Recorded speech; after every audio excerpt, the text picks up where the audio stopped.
Bienvenue à tous dans cette nouvelle vidéo. On se retrouve pour la première des deux analyses de ce samedi 13 août 2022 sur les Pokémon de la 6e génération. Et ce sont les deux dernières analyses pour la génération en même temps avant de faire la fameuse tier list du mois sur la 6e génération. Du coup, il nous reste Hoopa pour cette vidéo et Volcanion pour la dernière. Donc on va partir tout de suite avec Hoopa. Et du coup, Hoopa, qu'est-ce que c'est? C'est donc un des fabuleux de la 6e génération qui a la particularité d'avoir deux formes que l'on va voir. Là, c'est la première qui est ici, et l'autre forme, c'est la forme déchaînée qui est là. Donc, on voit qu'il n'y a pas les mêmes stats ni le même type. Alors, la forme de base, elle est de type Psy et Spectre.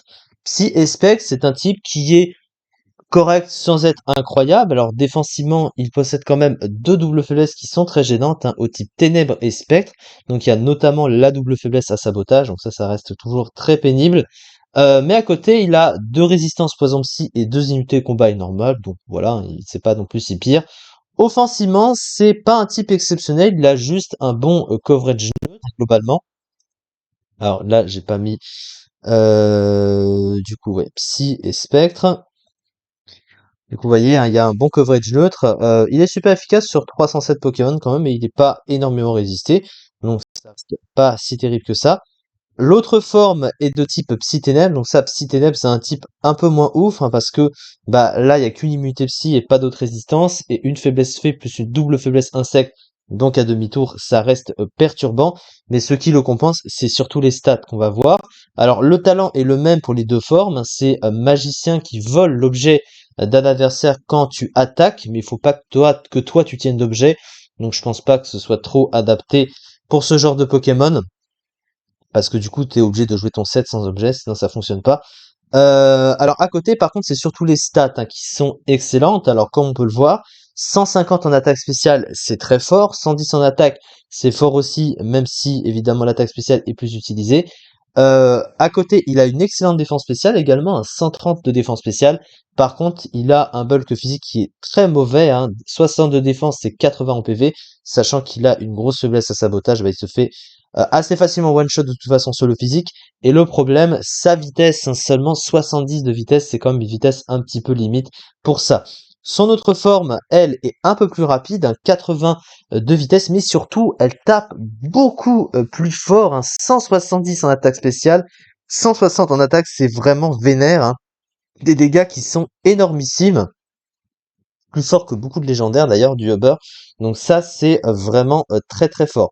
Alors au niveau du move pool, eh bien le move pool offensif du Pokémon est plutôt bon. Il y a même des options sur le physique également. Alors sur le spécial, il y a les stabs assez classiques hein, de type Psy, donc Psycho, Choc Psy, Ballombre sur le côté spécial. À côté, il y a plusieurs attaques de coverage, donc il y a Tonnerre, Énergie Ball, Expo Force, et surtout il y a deux attaques signatures qui sont très fortes, surtout l'une d'entre elles. Alors Hyperspace Fury, qui est pas stabé, mais qui est physique et qui est stabé du coup avec l'autre forme. Et en gros, c'est une attaque qui, oui voilà, elle est utilisée, c'est précisé par l'autre forme, pas par celle-là. Mais en fait, la particularité du coup avec le stab est quand même, hein, je rappelle, les 160 de puissance et surtout ça casse les protections inverses et ça passe même derrière les abris, je crois. Donc tu peux même pas t'abriter avec cette attaque et ça fait très très mal, surtout que voilà, hein, avec les stats qu'il a, c'est très très fort. L'autre capacité, c'est une capacité de type Psy que le Hoopa de base peut utiliser, qui casse également les protections de l'adversaire. Bon, c'est un peu moins puissant. C'est une attaque spéciale, celle-ci. Donc ça profite de l'attaque spéciale là du Pokémon et pour l'autre aussi. Donc ça reste quand même assez correct. Alors à côté, voilà, il a les points élémentaires. Il y a aussi le petit sabotage qui est donc stabé avec l'autre forme. Et l'accès à des moves de boost, un plénitude plus machination sur le spécial.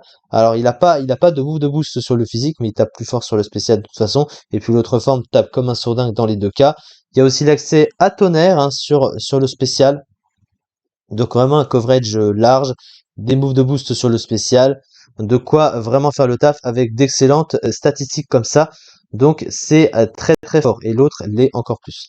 Alors, la deuxième meilleure statistique d'attaque spéciale du tiers, un vaste move pool, une excellente défense spéciale, des PV corrects, deux immunités intéressantes, c'est-à-dire des immunités au type normal et combat, une très mauvaise statistique de défense, voilà, qui est problématique, une vitesse trop juste pour un sweeper, un double type moyen offensivement et des doubles faiblesses au type ténèbres et spectre très gênantes, le rendant très vulnérable à deux attaques de priorité, coup bas et ombre portée, et il y a aussi la double faiblesse à sabotage dans le lot, ainsi qu'au très présent sabotage, voilà, et au Pokémon pouvant le piéger avec poursuite quand il existait avant, le Pokémon n'étant pas revenu dans Pokémon épée et bouclier, et un talent situationnel.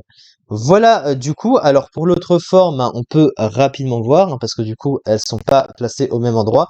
La forme déchaînée, du coup, donc d'excellentes statistiques offensives, une remarquable défense spéciale pour un Pokémon offensif, un double type offensivement très bon accompagné d'un excellent buff pool, aussi bien physique que spécial, une défense catastrophique et une vitesse médiocre l'empêchant de dépasser une grande majorité des Pokémon offensifs du tiers, un double type très mauvais défensivement, double faiblesse au type insecte, donc très vulnérable à demi-tour, une faiblesse courante au type fée et aucune résistance excepté une immunité psy, donc son type est pas ouf, mais ses stats sont vénères quand même.